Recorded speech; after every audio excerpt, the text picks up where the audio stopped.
Today's activities are designed to divide Congress, to divide the American people, and not to bring us together.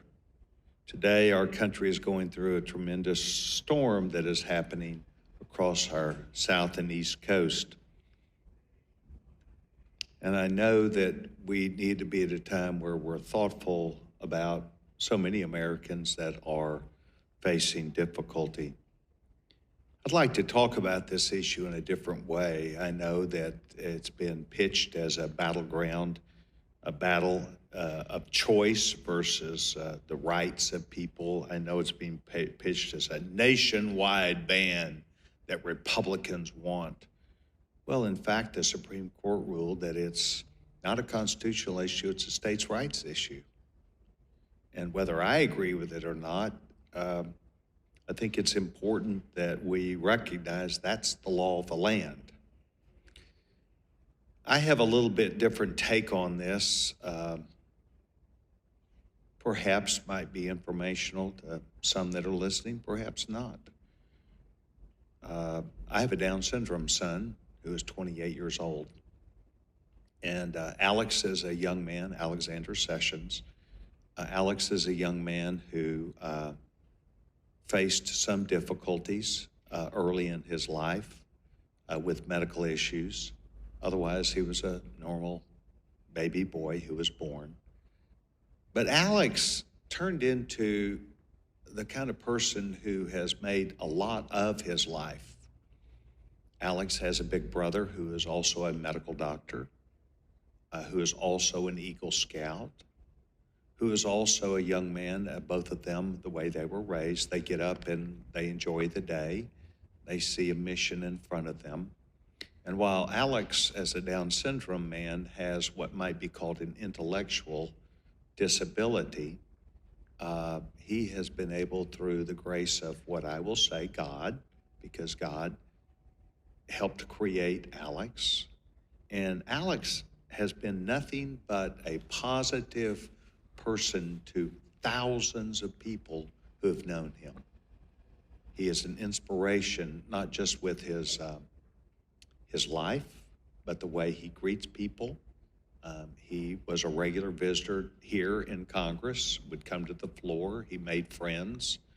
Alex is a person and a young man who had a desire to make something of himself, and others have fully accepted that.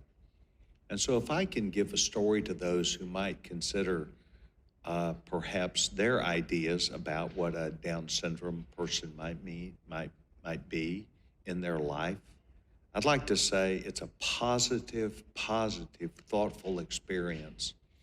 And Alex at his church or his Sunday school or his scout troop, or he works at Home Depot now. And he works at Home Depot because Home Depot recognizes that people who might not have all the necessary, if I would use the term, abilities, they still have lots of abilities, and they're an asset to their business model.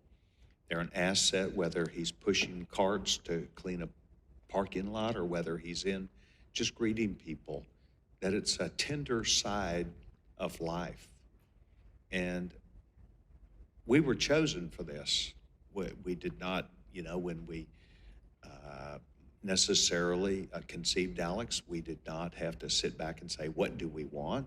This is not like shopping at a grocery store or going online to Amazon. It is something that you are participatory with. I do recognize not everybody agrees with this issue.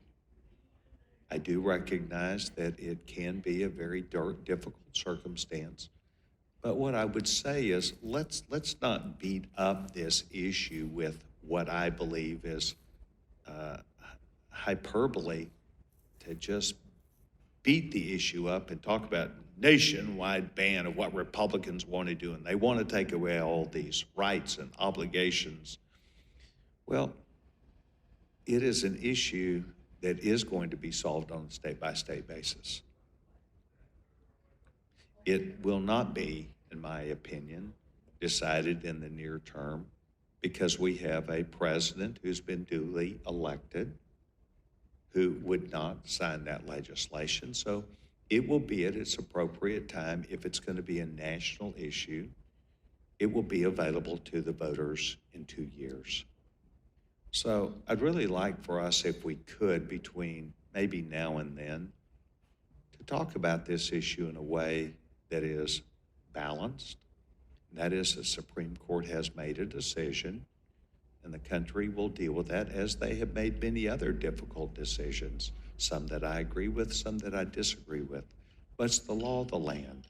And I thank each of you for being here today, and would tell my fellow colleagues that I think that this issue should be one that we deal with very carefully.